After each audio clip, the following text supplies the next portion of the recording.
Gila wangi, babe. Ipoh ni bukan je lawa, tapi bau dia pun buat Bigfoot pun lapar. Jom makan dulu, baru sambung jalan-jalan. Bro, ni nasi ke sihir? Pedas dia buat bulu aku berpeluh, tapi aku tak boleh benci makan.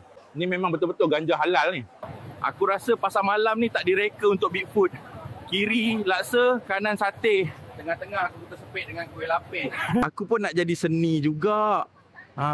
Tapi kenapa bila aku pose je, budak tepi tu lari? Nama dia kopi putih. Ya boleh. Tapi aku minum dari tadi tak putih juga.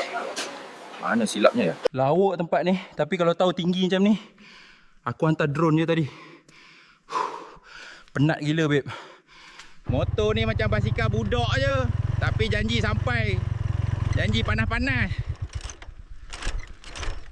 Aku nak pergi pangkalan bot nelayan. Tiba-tiba masuk pangkalan tentera laut. Abang Navy tadi tanya, awak datang naik kapal selam ke? Menara ni condong. Aku pun rasa macam condong sekali. Kalau jatuh bersejarah ni, geng. Ni laut orang sebelah ke? Alamak, tapi sedap sangat sampai aku lupa mana pinggan aku. Taiping ni memang tempat paling romantik bila hujan. Tapi bila Bigfoot romantik sorang-sorang, rasa macam babak sedih drama TV3 pula. Lagu pilihan saya, Suci Dalam Debu. Kalau pecah speaker, bukan salah saya. Suara Bigfoot memang high frequency sikit. Road trip ke Gerik, geng. Tapi aku duduk atas durian ni rasa macam duduk atas kerusi urut ganas.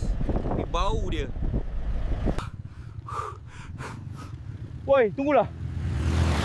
Aku bukan slow, aku cuma berat bulu sikit je. Dari Bukit Bintang sampai ke Sentul, satu pun tak masuk. GrabFood pun takut kot tengok rider berbulu macam aku ni. Alhamdulillah, geng. Order pertama masuk. Nasi lemak ayam berempah. Untuk siapa? Untuk rezeki akulah. Dia kata kiri, aku dah pusing 7 kali. Ni bukan GrabFood ni, Grab sesat.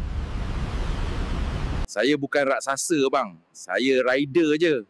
Nak hantar ayam penyet dekat Cik Lisa. Lift ni bukan mesra Bigfoot langsung. Jangan flatkan aku sebelum aku deliver. GrabFood sampai.